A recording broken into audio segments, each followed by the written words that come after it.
Los maestros de la escuela dominical de Tigre van a tener que hacer un curso de especialización. Van a tener que ser, aparte de maestros, magos, para poder dar la lección que tiene 45 minutos en media hora. Yo tenía una lección que inclusive creo que era más de 45 minutos. Ninguno tiene la culpa. Es lindo decir todo lo que el Señor pone en nuestro corazón. Pero cuando establecemos horarios, tenemos que procurar ajustarnos a los horarios. La plaga número 10 de Éxodo, el capítulo 12, tiene una pregunta para comenzar.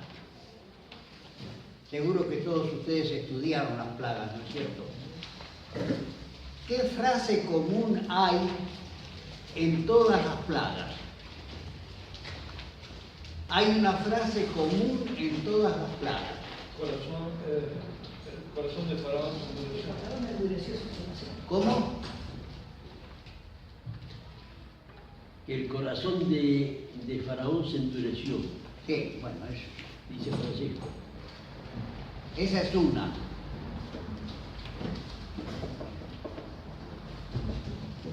Hay otra que yo quiero, sí. Creo que casi ninguna solamente afectó al pueblo de Israel. ¿Cómo? Ninguna de las plagas afectó al pueblo de Israel. Sí. Yo hablo de una frase común, que encontramos en casi todas las plagas. La frase común es el pedido de Moisés. Deja, de parte de Dios, deja a ir a mi pueblo para que me sirva. Deja ir a mi pueblo para que me sirva. En la Escritura, la salida del pueblo de Israel de Egipto es una figura de lo que pasa cuando un creyente se entrega a Cristo. Egipto representa el mundo y sale de la influencia del mundo para entrar en la influencia de lo que es Dios y su voluntad. Lo interesante de ver esta repetición en todas las plagas es que Moisés, de parte de Dios, decía: deja ir a mi pueblo, pero no para que esté en el desierto. Y aquí está el detalle también fundamental. Deja ir a mi pueblo para que me sirva. El pueblo iba a ir para hacer la voluntad de Dios en el lugar donde Dios había decidido que el pueblo fuese establecido. Y esto nos llama también a nosotros, a esta realidad, de salir. Pablo le decía a los tesalonicenses: os convertisteis de los ídolos a Dios para servir al Dios vivo y verdadero. Y esa es una realidad que tenemos que aprender a vivir, a respetar y a practicar en cada una de nuestras vidas.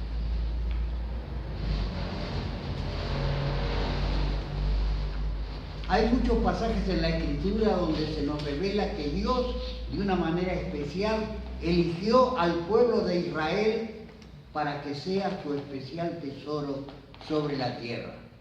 Si nosotros miramos en Génesis el capítulo 12 y el versículo 3, vamos a encontrar allí el origen de este pueblo, cuando Dios le dice a Abraham, lo llama, lo saca del lugar donde él vivía y de la influencia de la idolatría en ese lugar, lo manda a ir a un lugar que él le va a mostrar, le dice: y haré de ti una nación grande y te bendeciré y engrandeceré tu nombre y serás bendición, y bendeciré a los que te bendijeren y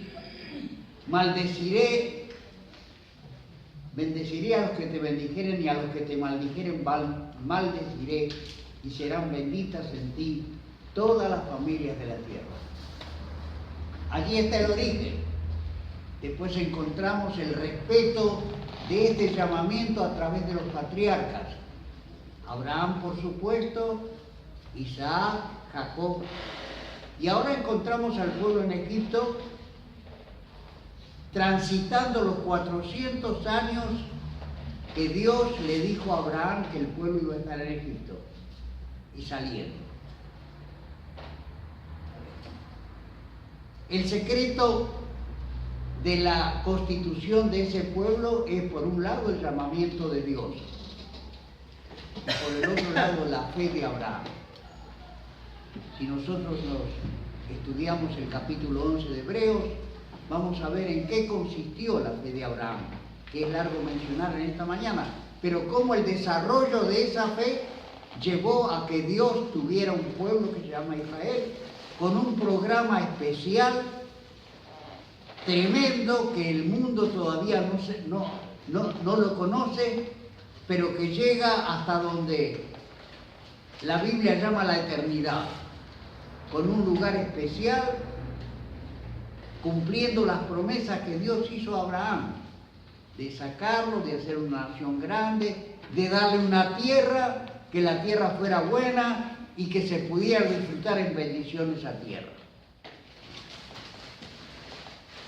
Cuando nosotros nos entregamos a Dios, como consistió con la entrega que aquel pueblo hizo cuando obedeció las indicaciones de Moisés y salió, Dios traza un plan para cada persona, por simple que sea, por desprovista que esté de los conocimientos de la palabra de Dios.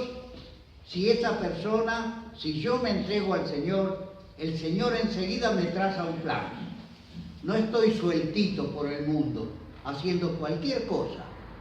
Él busca, de acuerdo a lo que yo soy y lo que tengo, ubicarme, y me muestra cuál va a ser la exigencia que Él tiene para mí, por esta entrega que yo le hago de mi vida, para adorarle como el Dios verdadero, para servirle. Él pone en conocimiento mío, si yo le obedezco, este plan, y me enseña a dónde Él quiere que yo llegue. Hay una canción de los niños que siempre me gusta repetir, y que da la base para esto. Dice: lo que puedes tú hacer, Cristo te lo exigirá. Hazlo pues con gran placer, hazlo y contento estará.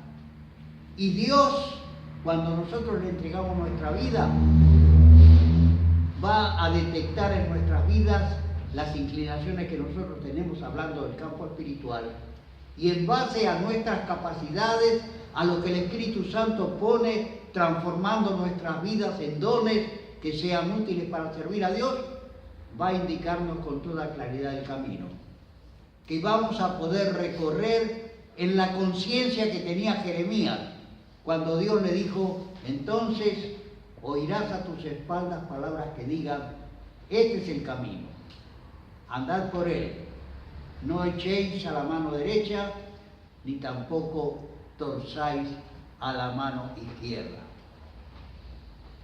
Pero todo lo que aquel pueblo comenzó a transitar tenía un origen, y el origen de aquel pueblo, como nosotros estamos estudiando, está marcado por lo que en el capítulo 12 se llama la Pascua de Jehová. Cuando nosotros agarramos el Antiguo Testamento vamos a encontrar un montón de sacrificios que el pueblo de Israel llegó a realizar para agradar a Dios, para adorarle, para rendirle el culto que Él merece. Sacrificio por el pecado, sacrificio por la culpa, holocausto. Yo me preguntaba, la muerte del Cordero, que fue establecida como el inicio de la Pascua de Jehová, ¿qué clase de sacrificio es? Y me doy cuenta que no es ninguna clase de sacrificio dentro de lo que conocemos, sino que simplemente es la Pascua de Jehová. Allí no se habla de que alguien va a poner las manos sobre la cabeza del animal y que el animal va a morir en lugar nuestro, ni ninguna cosa que se parezca a lo que significaban los sacrificios. Simplemente va a dar origen a el comienzo de un pueblo que va a ser el pueblo de Dios, que va a ser el especial tesoro de Dios sobre la tierra, que en un momento determinado va a frustrar el propósito que Dios tiene para ese pueblo, pero que Dios lo va, como enseñan las epístolas del Nuevo Testamento, lo va a conservar en su corazón. Y cuando termine su trato con la iglesia, llevando a la iglesia para estar con el Señor, Él se va a ocupar de ese pueblo y va a cumplir absolutamente como la promesa de Dios a Abraham fue hecha a perpetuidad, para siempre. ¿Dónde va a estar el pueblo? ¿Cómo va a ser? Es un párrafo aparte que es largo de explicar y largo de estudiar. Pero ese es el principio. La Pascua de Jehová marca simplemente el inicio de este nuevo tiempo para el pueblo de Israel. Y después vamos a encontrar en muchos lugares donde la Pascua se practicaba, justamente cuando en esta mañana leímos allí en Lucas, vamos a ver que el mismo Señor Jesucristo, el centro de la Pascua, la figura prominente de la representación del Cordero, va a estar allí diciendo: cuánto he deseado comer con ustedes esta Pascua antes de que padezca, porque les digo que no la comeré más hasta que se cumpla en el reino de Dios. De manera que es tremendo, y a veces falta el tiempo para describir en toda la extensión de la palabra el significado de aquel animalito que aquella noche allí en Egipto murió y salvó en principio la vida de todos los hijos primogénitos del pueblo de Israel, de todos los que creyeron. Porque como nosotros aprendimos, el trámite consistía en matar el corderito, juntar su sangre, pintar el dintel y los postes, no la entrada, para que la sangre no fuera pisoteada, porque se corría el peligro también de que aquella sangre que tanto simbolizaba, alguien la pisoteara. No, allí no debía estar en este orden de cosas. Ahora, ¿cuál fue la parte más importante de aquel comienzo? ¿Qué les parece a ustedes?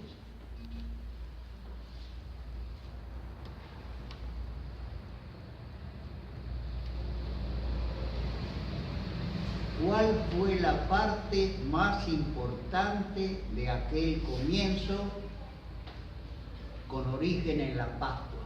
Bueno, el obedecer, digamos, sería una... ¿Cómo? El obedecer ya es una parte. La sangre derramada del Cordero. Cuando yo estaba estudiando la lección, me quedó clavado aquí esas cortas palabras. Veré la sangre. Y siempre que está la sangre de Cristo de por medio, el Padre ve de una manera especial la sangre. Allí en Egipto el ángel destructor, de acuerdo a la indicación de Dios, veía la sangre y pasaba.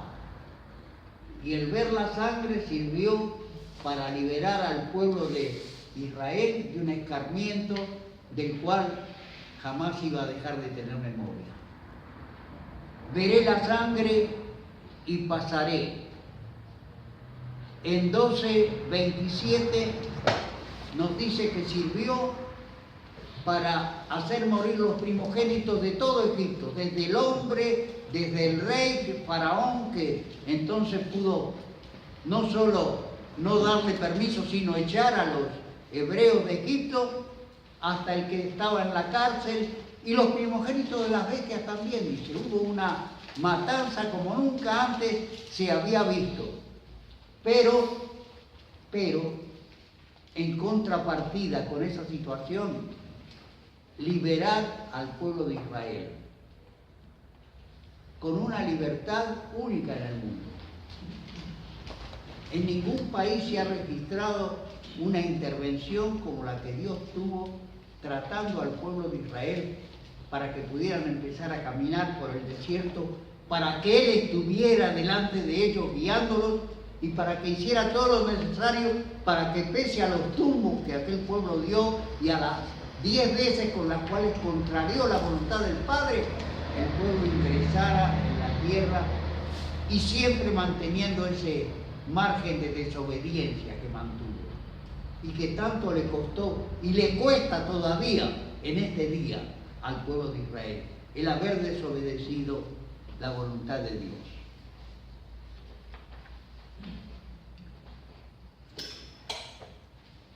Yo creo que aquella plaga, la 10ª plaga, causó un impacto más importante que las 9 plagas anteriores, aunque por otro lado pareciera que las plagas fueron influyendo en la vida del pueblo de Egipto y convenciéndolo de que estaban tratando con algo fuera de lo normal. Jamás me imagino que imaginaron que iban a tener un escarmiento como el escarmiento de la 10ª plaga. Pero sucedieron todas las cosas de una manera tan interesante que uno no pudo desdecir a los magos cuando en algún momento le dijeron al faraón, dedo de Dios es este, sino apoyarlo. Hasta en el hecho de la salida, cuando los hijos de Israel dicen que salieron y Dios les dio gracia para que pidieran a los egipcios cosas de valor. Y el relato bíblico dice que aquel pueblo se fue apurado y despojaron a los egipcios. Habían sido esclavos hasta ese día y salieron ricos de Egipto, porque pudieron pedirle cosas de oro, plata, valores, todo lo que se podían llevar y se lo llevaron. Maravilla únicamente hecha por Dios. Los sacó sin derramar una sola gota de sangre de aquel lugar de donde Él los sacaba y los empezó a guiar por el desierto de una manera contundente, cierta. Ellos no podían decir, sí, pero en un determinado momento la columna de fuego que nos guiaba de noche no estuvo, la columna que nos guiaba de día tampoco, nunca. Dios los sacó, los llevó y los guió para hacer todo lo que Él había establecido que aquel pueblo tenía que llegar a realizar.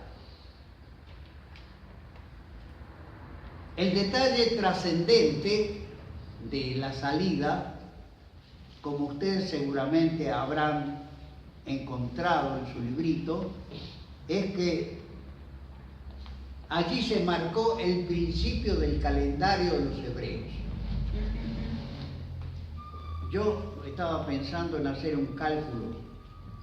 ¿En qué año que marcaba el calendario de los egipcios salieron los israelitas de Egipto?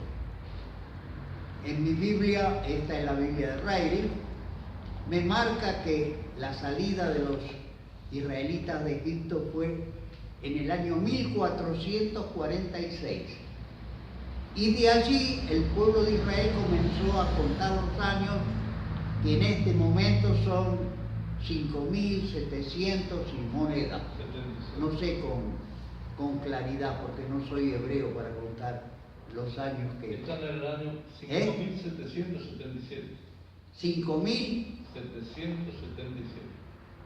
No, yo quería sacar la diferencia entre los 1446 y los 5.777. ¿Para qué la quería sacar? Bueno, ahora se me fue de la cabeza. Pero lo importante es que Dios les mandó al pueblo que a partir del día 14 del mes de abril o mayo, de marzo o abril, el pueblo israelita iba a contar los años. Ese iba a ser el año 0 y de allí iban a contar los años de vida con un nuevo calendario que Dios les iba a dar. ¿Cuáles fueron las cosas importantes que debía reunir el pueblo para salir? Las cosas importantes, las más importantes, tenían que ver con la elección del animal que debía ofrecerse. ¿Por qué? Porque el cordero pascual de la salida de los israelitas de Egipto no tenía otra finalidad que apuntar al Cordero de Dios que quita el pecado del mundo. Era el origen de la figura tremenda de esa manifestación maravillosa del Padre entregando a su propio Hijo para que venga a este mundo y muera por los pecados de todo el mundo. De manera que la elección del Cordero tenía que ser una elección especial. La palabra de Dios nos dice que hay algo que me preocupó y encontré una cierta salida. La exigencia era un cordero macho de 1 año. ¿Cuántos de ustedes conocen algo acerca del sexo de este cordero de la primera Pascua? Porque después hubo otras Pascuas y si ustedes analizan en el Antiguo Testamento van a encontrar que en algunas Pascuas se decía que la Pascua se podía celebrar con un cordero o con una vaca, donde no tenía que jugar para nada, no jugaba para nada el sexo del animal. Pero aquí la exigencia era un cordero macho de 1 año. Bueno, mi señora a veces me ve que yo bajo todas las pilas de libros que tengo en la biblioteca y me dice, ¿nos vas a llenar? Yo no los quiero llenar, pero me gusta dar algunas salidas que sean contundentes, ¿no es cierto?, que sirvan. Encontré una salida. La primera, sin lugar a ninguna duda, es la presentación del Cordero de Dios. Él era el varón perfecto. Pablo lo toma como, en la medida de la plenitud de Cristo, como un ser a quien no le faltó absolutamente nada, que puede ser perfectamente el ídolo de cada creyente para vivir en este tiempo. Nunca un síntoma de debilidad, nunca un síntoma de duda, nunca un síntoma de ninguna de las cosas que atacan a los seres humanos y aún a los creyentes. Porque era el varón perfecto, como Pablo llama, y nos llama a ser a la medida de la plenitud de la edad madura de Cristo. Y esa es la primera acepción que yo tomo cuando aquella primera Pascua, la que inauguró todas las Pascuas, protagonizaban como figura céntrica al Cordero de Dios que iba a quitar el pecado del mundo. Pero hay otra cosita, y era cuestión de buscarla.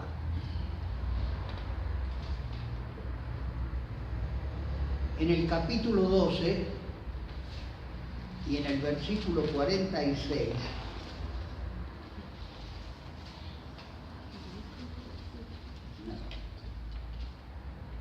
yo la tenía anotada aquí.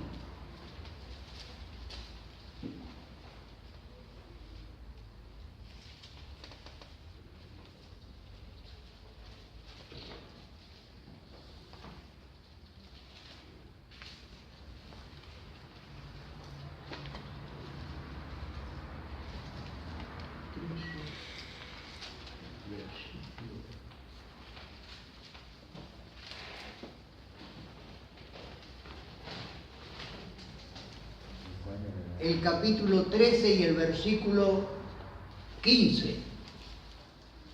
Y endureciéndose Faraón para no dejarnos ir, Jehová hizo morir en la tierra de Egipto a todo primogénito, desde el primogénito humano hasta el primogénito de la bestia.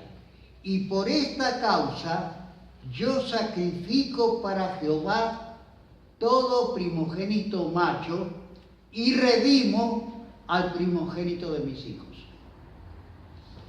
Es parte de la explicación, ¿no es cierto? Creo que aparte de la parte central, que es apuntar al Cordero de Dios que iba a quitar el pecado del mundo, es importante destacar esto. El peligro en aquel tiempo y en aquel lugar es el peligro actual. Bueno, el cordero debía ser de 1 año, y el hecho de que el cordero fuese de 1 año habla de el